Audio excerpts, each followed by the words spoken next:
Hey everyone, and welcome back to another video. Today we're going to go over an interesting theory that I have on who could have saved Grogu. Today we're going to be looking at Jocasta Nu, and there are some pretty significant pieces of evidence that could support this theory pretty well. Now in the book of Boba Fett, episode 6, directed by Dave Filoni, we got an amazing reveal of new characters and storylines evolving. Cad Bane was definitely a big surprise and brings a new level of threat to live-action Star Wars. I really can't wait to see what happens with him and Boba and Mando even. Especially now that he shot Cobb Mando's probably going to be pretty mad about it. But today's video is going to be about Grogu and what he saw during Order 66 as the 501st clones treaded down upon the 3 Jedi protecting him. I'll go over the Jedi more in another video as I did in my breakdown for episode 6. However, today I want to discover how I think Jocasta Nu saved Grogu. You see, in the comics, Jocasta was still alive and well long after Order 66. She remained in the Jedi Temple and protected the archives, namely the restricted section. And one thing in particular, which was like the Holy Grail, was this data chip which housed the information of all the Force-sensitive children in the galaxy, their locations, and their birthdays. Now, she protected the very same archives that housed the dark saber for many years after the death of Tarre Vizsla. And if you didn't know, Jocasta Nu is the same Jedi Master librarian that we see deny Kenobi in Episode 2 Attack of the Clones. Rather rudely, I might say. So anyways, after Order 66, and when the Empire started to take over the Jedi Temple, it was here that she found the Grand Inquisitor and Vader himself entering. Now, Vader was after her because she possessed the data drive that had all of the Force-sensitive children in the galaxy known to the Jedi. This was the Jedi Order's list of new Force-sensitives to recruit. They would find these children and bring them back to the temple to be trained from infancy. This was very valuable to Palpatine and Vader for many reasons. 1, to complete Order 66. 2, to possibly be used for Palpatine's experiments with cloning Force-sensitives or harboring their blood as he tried to do with Grogu in The Mandalorian. And finally, 3, for Palpatine to replace Vader now that he isn't as strong as Anakin Skywalker would have been had he not lost to Obi-Wan Kenobi on Mustafar. Vader apprehends Jocasta, and if you want to see the full story in order of comics released, I highly recommend you buy the Marvel comics, check them out, and you can see my coverage and explanation of them on the channel with sound effects, voice acting, and music.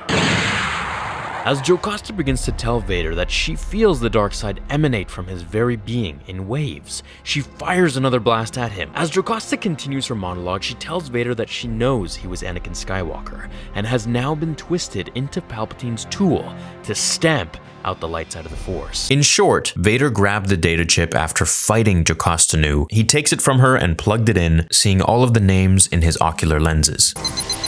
This list: names, locations, and birth dates. Recent birth dates. These are children.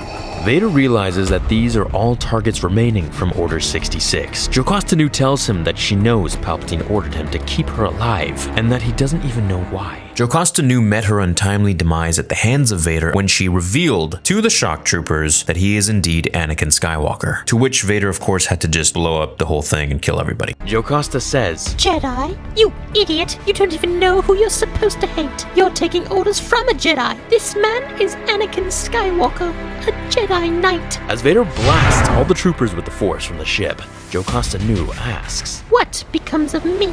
As Vader ignites his blood-red crimson saber, the glow casting a shadow on Jocasta's face. She accepts her fate, where we are taken to the next scene.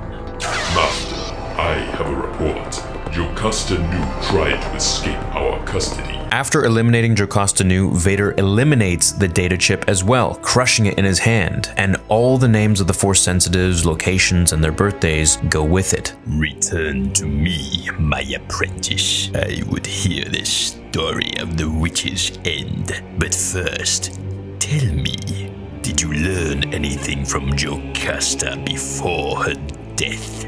No, Master. He wouldn't ever be replaced by the Emperor, and so he destroyed the chip, and when Palpatine asked him shortly after if he found anything of value, he lied, telling his master, no, nothing. The treachery amongst the Sith knows no bounds. Vader destroying this information might have done more harm than good. It would have been valuable to know the list of many future Jedi or Sith out there, but now we may never know. And in fact, this was something that Cal Kestis was on the hunt for as well. I believe it was Jocasta Nu who saved Grogu. Grogu. He was heavily guarded, and maybe there were more younglings who were being guarded as well. But for now, it looks like it was just him. Now, I believe he was a special case in the sense that he was very rare. I mean, we've only seen 3 Yoda species in Star Wars to date: Yoda, Yaddle, and now Grogu. I believe Grogu was extremely powerful and may have been able to stop that wave of 501st troopers with the Force, maybe in a last desperate move, allowing Jocasta to get him to safety behind a closed door or hidden wall. Either that, or Grogu was already safe and he was watching what was happening on a giant security monitor where Jocasta had taken him. Jocasta Nu was alive for several months after Revenge of the Sith. This gave her enough time to get Grogu off-world or to keep him with her under her watchful eye. What could have happened was that she wiped his memory when things got a little bit too dangerous. Maybe when the Empire began to take control of the Jedi Temple and she saw the shock troopers coming in. Then when the Grand Inquisitor arrived with Vader soon after, that could have been when she wiped Grogu's memory to protect him and the rest of the Jedi. Perhaps he knew something, and then possibly shipped him off somewhere on autopilot, or maybe sadly left him at the temple where the Empire found him and brought him to Palpatine. However, I don't think that they were in possession of Grogu right after Order 66. I think Grogu was probably having an adventure somewhere, surviving, maybe with another Jedi or someone. So I like to think that she sent him off to someone, and his journey and adventure surviving Order 66 begins with that person. Now, who that could be, I don't know. Quinlan Vos, that'd be pretty cool. Eventually, that person, Jedi or whoever it may be, falls to the Empire. Maybe an Inquisitor takes them out, or Vader himself, and Grogu has his mind wiped then and there as he's captured. I could see Quinlan doing something like this, as he's got some pretty cool telekinetic abilities where he can see into the Force when he touches an object and see the path of that object, who has had it, where it's been, and sort of the life of that object. I'm very excited to discover more behind Grogu's experience with Order 66 and his survival, as well as his interactions and abilities during his time at the Jedi Temple with Yoda, Mace Windu, Dooku, Qui-Gon, and probably more. Thanks so much for watching this theory video. I'll make some more on some other characters that I think could have saved Grogu, but I think this one could really stick. I don't know. You let me know in the comments below. Thanks for watching today's vid. Leave a like if you enjoyed it, and I'll catch you in the next one. Until then, remember, the Force will be with you,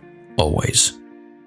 Revealing a massive crater in the temple's wall, alerting all the clones nearby. As she summoned one of the several lightsabers carefully displayed in the wall, she ignited an emerald green blade from a very unique and ancient-looking hilt, as she runs out to meet the clones below, who all fire upon her without hesitation. That's a Jedi! All troops, open fire! As the clone troopers open fire on her, they spot a second Jedi up top in the temple. However, to their surprise, it's Lord Vader wielding his red lightsaber. As Jocasta and Vader block the oncoming fire, a clone commander up top sees Vader being attacked and immediately orders all troops to cease fire as he jumps aboard the vessel. All troops, do not